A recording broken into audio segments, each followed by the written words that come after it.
it quickly shifted from I want to make as much money as possible to I want my employees to have like the best lives ever. I literally made the most money I've ever made in my life. It changed my plumbing literally changed my life. So I will die on the Let's hill go. screaming that plumbing will change people's lives.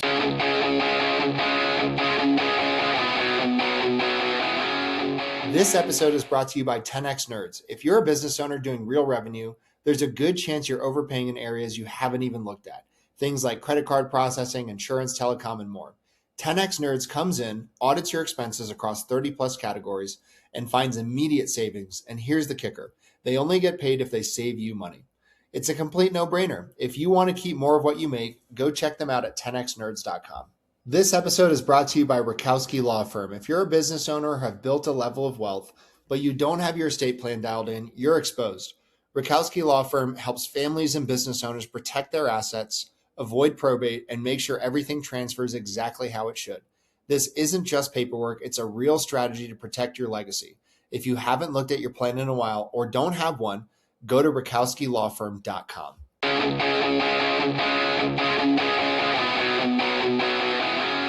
This episode is brought to you by my friend Silas Lagoy over at ForgeMark Wealth.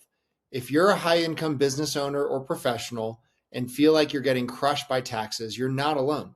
And more importantly, you're not stuck.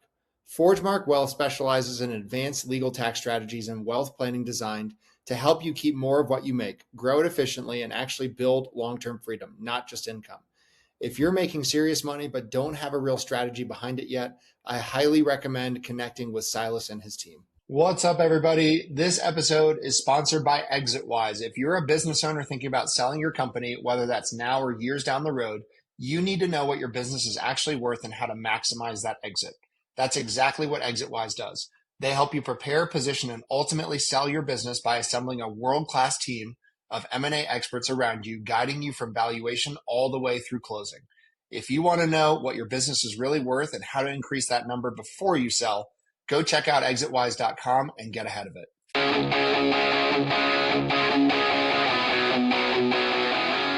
This episode is brought to you by Blue Collar Business Advisors. If you're running an HVAC, plumbing, electrical, or landscaping, or any other type of home service business and wondering where all the money is going despite growing your revenue, you need to talk to Paul Maskill. Paul has scaled and sold multiple blue-collar businesses and now helps business owners improve cash flow, profitability, and financial clarity through outsourced CFO services. His clients gain a better understanding of their numbers, build predictable profits, and create a business that supports the life they actually want. One of the things I appreciate most about Paul is he's not just a finance guy. He's been in the trenches as an owner. He understands the challenges of running blue-collar businesses because he's done it himself. If you're doing a few $1,000,000 a year in revenue and want to stop guessing at your numbers and start building real wealth, head over to bluecollaradvisors.com. That's thebluecollaradvisors.com and schedule a discovery call with Paul and his team. Blue Collar Business Advisors, helping blue-collar business owners build financially healthy companies and achieve permanent profitability. This episode is brought to you by Corberry Digital. If you own an HVAC, plumbing, electrical, roofing, or home service business and you're tired of wondering where your next lead is coming from, you need to check out Corberry Digital. Corberry specializes exclusively in helping home service companies dominate their local markets through SEO, Google Ads, local service ads, websites, content marketing, and lead generation systems that actually produce a measurable ROI. Their team doesn't just focus on clicks and impressions. They help contractors lower customer acquisition costs, increase qualified leads, and build a marketing engine that scales. What I like about Corberry is they understand the blue collar space. They aren't trying to be everything to everyone. Their entire focus is helping trades businesses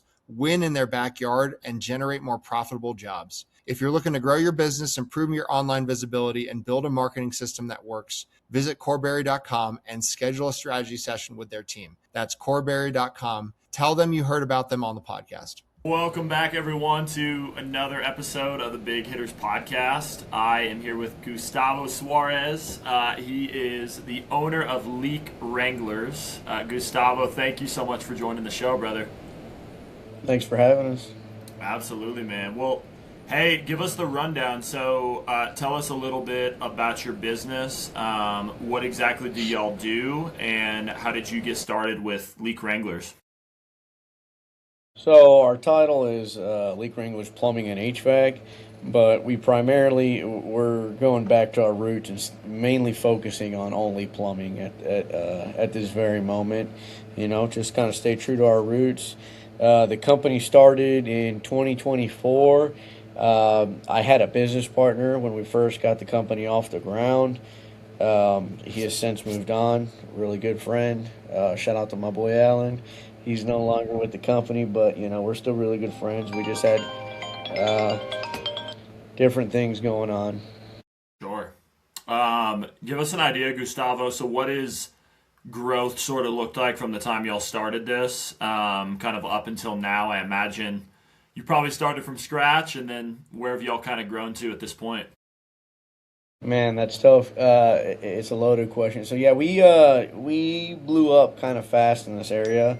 We got a lot of people telling us like, "Man, you guys really blew up fast." So I guess I don't know. Are you asking like what we do revenue wise a year, or like how? What do you mean by? Yeah, I mean whatever you feel comfortable sharing. It could be from a revenue standpoint. It could be number of jobs, maybe number of staff. Just give our audience a sense of kind of growth and the scale of your business. I mean, basically just give you the backstory. Me and my buddy Alan started the company, just us in trucks, and we landed a couple big commercial remodels, and then that's when we decided to hire people. We started to hire fast, and we were kind of blowing up. Just got by first year, we did over $1 million. Oh my goodness, Just that's like crazy, dude. Let's lucky go. plumbers, like just I not sound arrogant, but I'd say I'm very confident in my plumbing skills, and so was he. Like, I mean, the dude's a Yeah. badass plumber. He's like a third generation plumber. I'm Okay. first generation, but like I don't know. I fell in love with plumbing, and I just kind of like went off the deep end with plumbing. First year we just stumbled across $1 million. Like I think it was like 1.2, and just by chance, right? Then year two we go in, just kept adding more people. First hire was Hunter, our plumber Hunter. Second hire was another plumber that he knew. So funny enough, Hunter was I was his apprentice at the last No company. way. Yeah, he had been with that company forever. We started out like new construction, multi-million dollar houses here in Westlake, Southlake, Texas. I mean, we're talking 20,000 square foot houses, if not bigger. We did Jason Witten's house. What? No way. The tight end for the Cowboys, right? Yes, sir. Both of their Wow. houses, and we just did like, I mean, look, athletes got money, but the people that we were dealing with, like, they said, hold on, step to the side. They were building massive houses. Yeah. But I was his apprentice there, and then I kind of just went off and did my own thing, service world, and then when we started the company, I was like, I already knew the first person I was calling. I was like, we got to get Hunter over here. Like, the dude's Yeah. badass. Like, he had been at that company forever, and I was like, bro, you need to get out and test the market and see what's going on. Shortly after that, we were like we were doing the remodel downtown Fort Worth at the stockyards, and we were getting calls, and we still had a bunch of work on the remodel. So then we by chance we saw on one of the Facebook groups that one of the plumbers Alan used to work with was looking for a job, and then we interviewed him. I was like, cool, so we hired him. At that point, then it was Ian, Hunter, me, and Alan, all four of us running trucks. And then I just kind of kept telling Alan, I was like, hey, dude, we need to start working on the business, not really in the business, Yeah. It seems And like then, that's the hardest thing for a lot of owners is getting out of the nitty gritty to like high level stuff.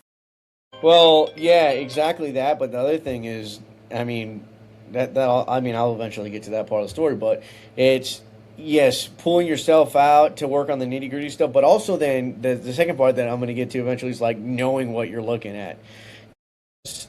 Year two, we had crazy growth. Like, we were steadfast on, hey, we got to get as many 5-star reviews as we can. We gotta, just keep growing and growing.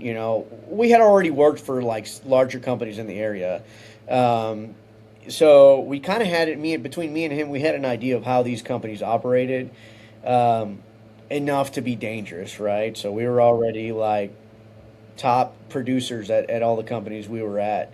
Um, so then when we start going and starting our company, we're like applying all this stuff, and then we naturally get customers because we were, cheaper than, other people, other big companies and stuff like that. Yeah. And then we just kept growing and growing. At one point, I got super eager, and, I'd say one of my biggest downfalls is I'm over ambitious. And then I was like, hey, plumbing's doing good. I was like, told him, me and him would like bounce back and forth the idea of like, hey, let's introduce HVAC. We're in Texas. HVAC market's great. Yeah. Went and found a guy that wanted to, be employed by us, and we added HVAC. We ended up finding a guy with a license, adding it, and then it went well for like the first 2 months, and then like the shoulder season hit, and it was like there was no work. Right? We got in HVAC at the very end of like the rush. Okay. So we didn't really get to see the super big growth on that. And that just kind of fizzled out to where it was like, and one thing you'll probably hear from a lot of like tradespeople, and, at least the ones I've talked to that have big companies, they're like, if you're an HVAC guy, whenever HVAC guys try to add plumbing to their companies, their division struggles because they're not plumbers, right? And vice versa. We were both two plumbers. We were not HVAC guys, right? So trying to start an HVAC ground from the ground up, and then the other thing is you haven't truly mastered plumbing yet. So if you haven't really mastered plumbing, it was one of my dumb ideas. I was like, we should have never gone through that, but we went through it, we lived, and we learned. Yep. And then, at one point I think we had like 6 or 7 trucks. But we, like, in that second year, we blew up, and we're like, man, we learned. Then when we pulled ourselves out, the first thing we started learning about was marketing. We're like, oh, we're going to learn about marketing. And then we flipped a switch, and it started making some money. And then, not really understanding what we're looking at, right? Like, things go up, and whatever goes up must come down if you don't know what you're looking at, right? So then it got to the point where, like, we were just bleeding money. We were bleeding money having, 6, 7 trucks or whatever it was at the time, employees, paying all of them. There was no work, and our plan of, hey, we're going to do marketing and stuff like that worked until it didn't, because we didn't really understand. We're just like, yeah, we just pay somebody to run our marketing and it'll be good, right? Well, that was not the case, and we learned that as well. So there was a while where actually what was supposed to happen was, I'll tell you the backstory on that as well. So we pulled ourselves out, and then we're like, hey, we're going to work on the business. So, we were working on the business as far as we knew, right? We're dialing in our price book, at least what we thought we knew, but we still, at this point, we pretty much put our price book together based on what we would charge at other companies. Okay. But one thing you'll learn as being a business owner, you can't do that. You can't do that because every company's margins and everybody's overhead and everything is different. So what might work for, when you were an employee at one company is not going to work for you because you don't know your numbers. Well, it worked, luckily, like, for a while until it didn't, right? Just keep adding more overhead and all that. You got to figure out your numbers. So then I think it was like October came around, November, like, it was just bad. Like, we were just losing money. And then I was actually supposed to be transitioning to where I was going to sell my 50% of the company to Alan. I was supposed to be moving back to my hometown in Indiana, Northwest Indiana. Well, we kind of blew up quick, and we put ourselves in a position to where Alan was like, dude, he's like, I don't know if I really want to do this, and from that point forward, it was like, all right, well, I guess I won't move back, and I guess I'll double down on what I started, right? So then he exited, and I literally just started slashing expenses, like all the expenses. I had to like let go of guys. It sucked because I love my employees. I love everything about it. But I have to do at the end of the day, I had to do what was best for me. I went back to the roots where it was just me, my sister, which is the dispatcher office manager, and my 2 main guys, Ian and Hunter. And then come November, I mean, we killed November, December. We absolutely crushed it. We went back to like what we knew how to do, and knowing that with all that growth came a lot of growth pain. And luckily, man, we learned a lot of that growing pains early on. and now to this point where I'm back to slow growth. Um, and that 1 year 2025, we did 1.2 again, Hmm. but it was terrible. Like I think net profit was like, it was terrible. Like Hmm. it was, all the money that we spent was like on trying to grow and stuff like that, and it was just hard. And at the end, not knowing numbers and stuff like Yeah, that. At the end totally. of the year, the report comes in and you're like, what the hell happened? Hmm. But all the mistakes that we made prior, they catch up to you. And then now, beginning of this year, we're killing it. I mean, we're doing so good right now. We got so I'm not in the field. I'm kind of like hybrid. I will every once in a while, but I got my plumber Ian, Hunter, and Isaiah, and then an apprentice. And Okay. we're running lean and mean and super profitable. Dude, Our let's pace go. will definitely hit. We'll definitely hit 1.2, if not more. I mean, the goal is to add 5 trucks, or 2 more trucks before the end of the year. But it's slow and controlled, and actually understanding, numbers, like learning KPIs. One of the biggest things that helped me was, I kind of felt like in a funk. I think it was like January, February. I was like, okay, I finally turned this around. We're making money. We're profitable. But I was still stuck. Like it felt like, okay, now it's been 3 or 4 months of doing the same exact numbers, Right. and not really knowing what to do differently, right? Well, I met with 3 different business owners in this metroplex that, I mean, they own gigantic companies. I don't want to name drop anybody, but they do well. I mean, one's Sure. like a $60 million a year company, and the other one's like 20 million, and I want to say the other one is like 12 million a year. Okay. And these guys were like kind enough to give me, I'm a super. I mean, you can tell by now, I talk too damn much. I talk way too much, and I just reached out to them on Facebook. I'm like, hey man, I'm kind of feel stuck in my entrepreneurial journey. Like, would you let me pick your brain? And all 3 of them, like within that same week, I think in a matter of 2 days, I was driving an hour and a half to go meet with 2 of them. One day and the other the next Wow. day. And then I went to lunch with another guy, and I was like, literally just took a notepad and I was writing all these ideas down, writing all these ideas down and everything. It's like I mean, my wife will probably tell you, like, I went nuts. I went nuts trying to like learn as much and absorb as much as I could from these guys. And I mean, first month, it like, I have to say that within the first couple weeks, the stuff that I learned from them, like it triggered something, and I was like, it was kind of like, oh, like, dang, you're a dummy. Like you already knew it. You were just in your own head. Yep. When I finally implemented it, I was like, bro, this is, Yeah. I Yeah. got this. Man, I love it. That's so awesome. It's funny because obviously I was looking through your reviews. Y'all got crazy good reviews. So y'all know what you're doing, but I honestly think the name and your logo is fantastic. I feel like that's probably helped y'all a ton. That shout out to You my boy guys. Alan. We were Yep. talking, like, I'm super like, I love the cowboy stuff. I'm a goober for that stuff. And we're in Fort Worth, right? And he came like, when we was like, he came up and was like, man, this is gonna be gay, you know? He was like, this is corny. He's like, people are gonna make fun of us. And he showed me, and as soon as he said, I'm like, that's the name. Dude, it's That's the name. catchy. Yeah, it's So memorable too, you know. yeah, it was awesome, and I literally fell in love with it. So I was like, no, we're doing this. We're running with this. Dude, that's so awesome. Gustavo, talk to us about, obviously you've had your ups and downs the last, year and a half or so. I mean, I imagine with all the growth, there's been challenges that have came with that. But what's maybe a current kind of sticking point y'all are working through right now? Something that you guys are trying to solve. Oh, right now we're trying to implement putting in Service Titan. We're switching over from House Call Pro Okay. into Service Titan. I mean, man, it could be anything. Like we've kind of hit every single major growth.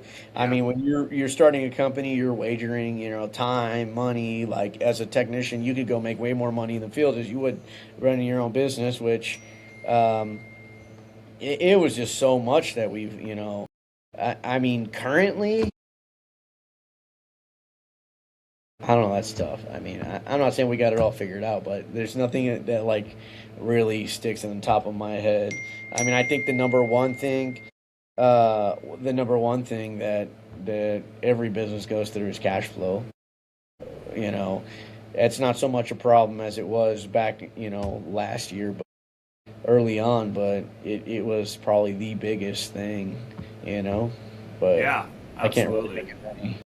What have y'all done? I was curious. So you probably know this, but Andrew and myself, we primarily talk to business owners, specifically in the trades, all day long. So one of the things we've noticed is that a lot of guys struggle from like an admin perspective as well. Just because, especially with y'all with the growth, there's probably so many tickets and emails and phone calls. Have y'all found anything that's been helpful in that area? Man, I don't even know how to answer that without sounding arrogant. Like I don't want it to come off like I'm arrogant, but I have a very high stress and tolerance level. So I will typically tell, like, some of the guys will come in here and be like, they'll be like, what's wrong with you? You look stressed. It's like I literally I try to carry everything as much as I can on my back and do as much as I can. As far as the admin stuff, I mean, I think if you put operations in place and like you put people in positions to do stuff and spread out the duties of the admin stuff, it gets it gets easier. I would say that. Like my sister, she answers the phone, she does payroll, she does dispatching the guys and creating the jobs and the customer. And as far as me, like I work on all the marketing stuff, like emailing, assisting the guys. But I put a lot of responsibility on my guys as well. Like I essentially, like, I put them in a truck. I have a price book, and it kind of gives them like general like prices of what to do. But like it's hard to put a price on every single thing when there's so many variations, right? Like not every toilet install is the same, not every faucet install is the same. Like you might have a brand new faucet that you don't it comes right off and you replace it with a new one. Well, then you have other ones where you're dang near cutting out the sink, so. I put a lot of trust in my guys that they understand what they need to do. So they'll call me every once in a while when they need help pricing it or something like that, like bigger jobs. And I think for the most part, I like to spread out the duties pretty evenly, but I mainly focus on. I don't know if that's what you meant by like the admin load, but No, yeah, yeah. I mean, I think you answered that well. One of the other things I'm always interested in, obviously, you're an owner, CEO, same thing. What does sort of a typical day look like for you? I mean, it sounds like you're in the field part of the time, and then the rest of the time, are you doing like higher level stuff, like admin related stuff? Like, what's the life of a business owner like yourself look like? I'd say nowadays I'm not really in the field at all. Okay. Earlier today, before this, I mean, I went to a repeat customer that like they keep having slab leaks. My one of my plumbers was there, and we gave him an estimate. And I went over there, and I was like, man, I feel like, yeah, out of respect for like I really care about my customers. I was like, I need to go over there, and I just wanted to have a chat with him. I'm like, hey, man, I just want to be honest with you. Like, you've already had two slab leaks. At what point, like, he's had four slab leaks in like the last 2 years. I'm like, at what point do we need to start talking about like replacing all these pipes? Yeah. That way, it's better cost effective to you. Um, but aside from that, like coming into the office, I'm always checking up. Like Maria does a majority, like 8 to 5 or 8 to 6. Like she answers the calls and stuff like that. But even late at night, we have like different lead aggregators where like it comes like leads come in. I'll respond to people on my phone. I'm like constantly responding to people like, hey, we can get somebody out there. The name of the game has always been speed.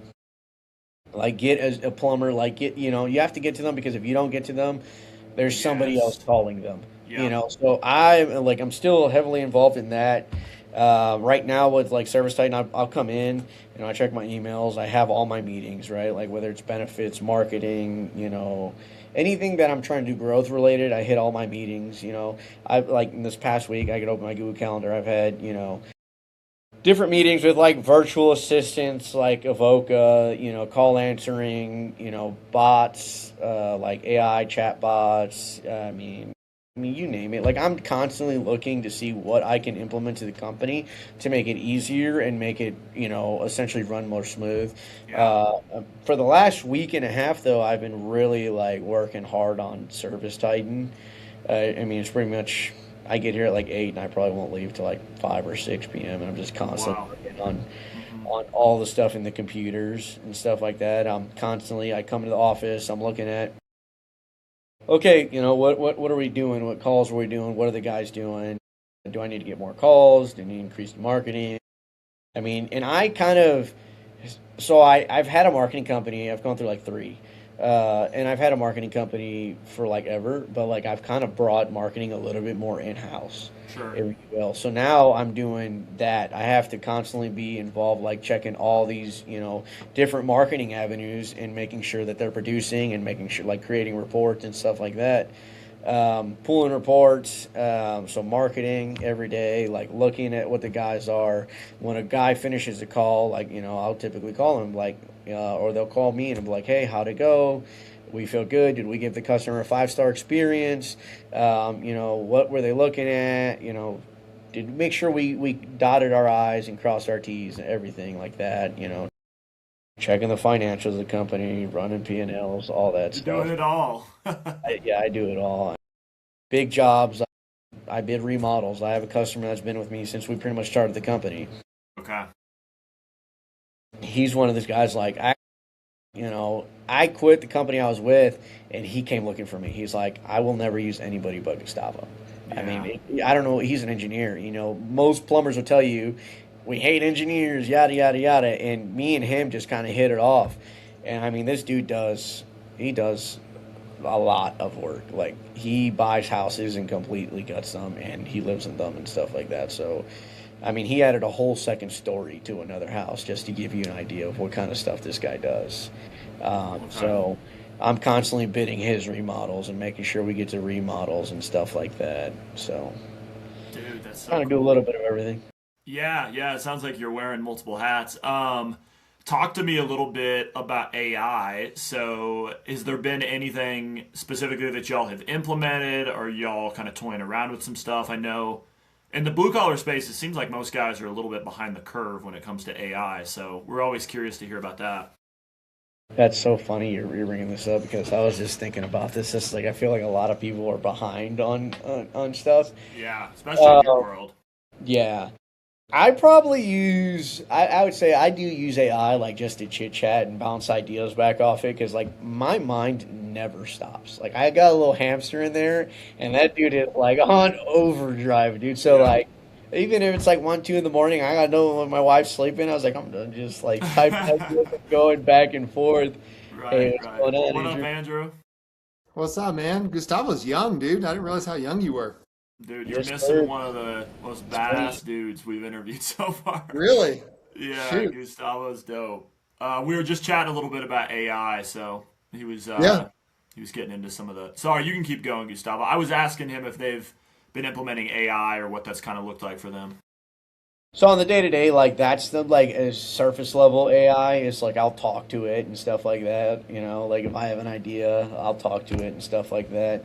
Because I used to have my business partner Alan, and dude, I mean, I kid you not, like we're really good friends. Like I love the dude to death. I got not a single bad thing to say about him. I've actually learned so much from him. Things that like doing business together would worked out perfectly. Where I probably wouldn't be as far if I didn't. But yeah, so he actually introduced me to AI. He was one, he loved chat and, making AI videos. If you're ever looking on social media, like our Instagram page, this dude would like make badass Instagram videos for our company for marketing and stuff like that. So that's the day to day. And then like we have other AI integration for like the lead aggregators where like the AI will respond pretending it's a human. Okay. Just to get like again, it's speed to lead is really the name of the game in this area because Yeah. it's so saturated in the DFW. I think DFW is actually probably You're at difficult. DFW? Nice. So that and then like now I'm working with two different, well actually three different companies. Hopefully they don't watch this to see, but I'm working with three different companies to see which one I'm going to implement. as far as like when they go to the website, they can click, like it'll automatically schedule them. Like they can schedule from the website. And then the other one is like, for example, if you were like to use your Yelp or Angie's or Thumbtack or any of those little lead aggregators, it will full on carry a conversation with them. As well as on our website, we want to have a chat bot to where like they can tell them exactly that. What needs to happen. Gustavo, what do you feel like sorry, I got in here late. What do you feel like the greatest need of your business is right now? I'm sorry, I can't hear. You the greatest what of the business? Your greatest need for your business right now.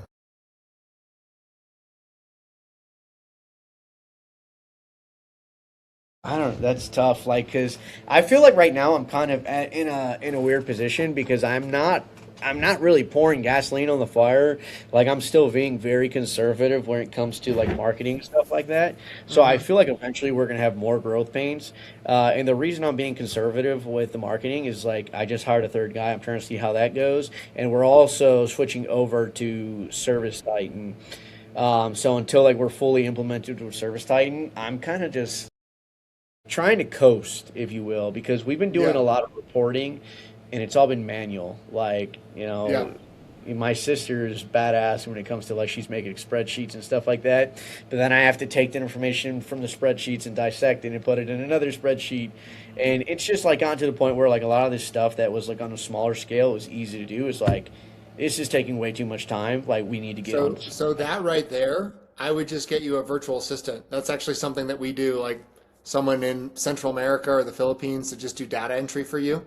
Yeah. Along with like maybe video editing or posting or commenting, that would be a slam dunk.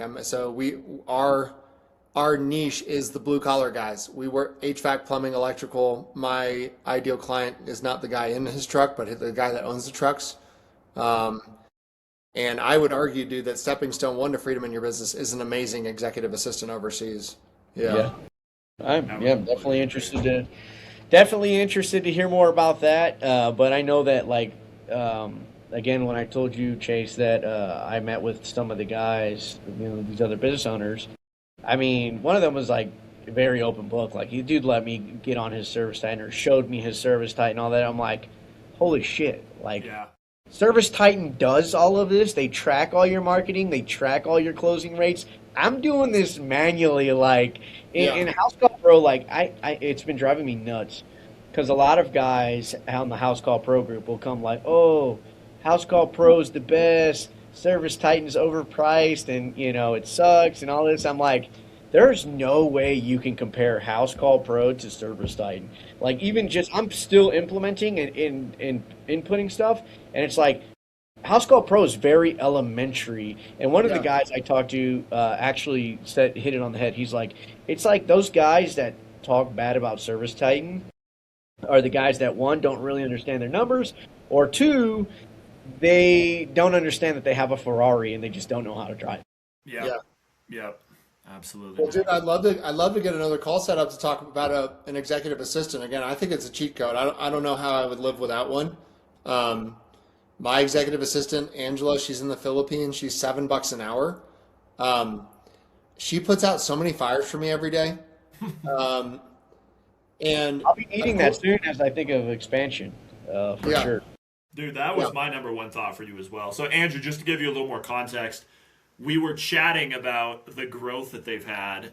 So Gustavo started his company in 2024, and they had like crazy growth right off the bat. Like 1.2, you said was the first year, and they've kind of, been able to scale things and get people in the right positions now. But yeah, dude, you've had one of the craziest growth stories I've heard on here, and we've had hundreds, if not thousands, of blue collar guys on here. So kudos to you, man. Yeah, I appreciate it. Yeah, what are you doing for like taxes and wealth management stuff? Do you have all that stuff figured out?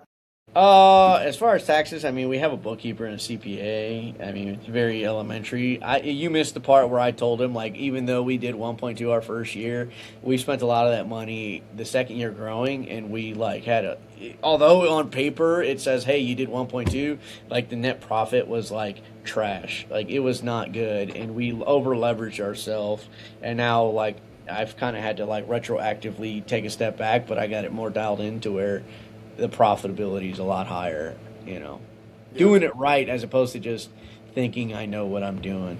Yeah. Well, dude, let's get you scheduled in with Chase for next week. Let's talk more about an executive assistant. I mean, that's my vision is I want to create as much freedom as I can for the blue collar guy. And I would argue that you can't really be free from your business if you don't have an amazing executive assistant. And we can do Spanish speaking, whatever. Yeah. Yeah, that'd be badass, man. My future plans is I plan on adding different branches of Leak Wranglers. It's a cool name. I like the name a lot. Dude, I've told him, Andrew, that's the name and the logo. I mean, obviously they know what they're doing, but the name and the logo, it's catchy and it's memorable. Yeah. Yeah. One of my biggest aspirations is I'm from Northwest Indiana, and I want to own a plumbing company in Northwest Indiana. I mean, I know so many people back home. It's like a kind of small area. But yeah, that's my next thing I'm going to tackle. I think what my long-term plan is, I'm going to get a GM, keep growing DFW, and then I'm going to build a second location, and who knows if that's the last. Maybe I'll third and a fourth. I don't know. We'll see. I'm overly ambitious, as I told you, Chase. Oh, no, I can tell, man. But that's what it takes. You got to get after it and get creative, and I can tell you got what it takes, man. Maybe just to kind of wrap up here, is there anything else that you wanted to touch on, share about your business today, things that you're planning for this year that you're excited about? I'd say, the biggest thing would be growth here, still trying to grow here, make sure, I want to be. See, when I first started the company, it was all about, for me, it seemed like I was like, oh man, my former boss was like, this guy's got so much money and yada, yada, yada, but he had been in business for like a long time. I think it was like 20 plus years. And it quickly shifted from, I want to make as much money as possible to, I want my employees to have like the best lives ever. I want all my employees, because I feel like, me as a technician, I mean, when I worked for the last guy, dude, I literally made the most money I've ever made in my life. Plumbing literally changed my life, so I will die on the hill screaming that plumbing will change people's lives. And especially my guys here, they've kind of seen it all. Like, for almost 2 years in business, like those two, Ian and Hunter, they've been through the highs, the lows, they've seen it all, right? And I would always tell them, like, just hang in there with me. Like, we're going to get to that level to where you guys are making than you've ever had, and we're going to get to the point where we're going to be one of the biggest plumbing companies in the DFW Metroplex. Yep. And I mean, I'd say we're growing pretty quickly, and hopefully it continues that way. And I want to be able to change my employees' lives for sure. And then in that area, in another context, I want to be able to bless other areas, like provide customer service in fantastic areas.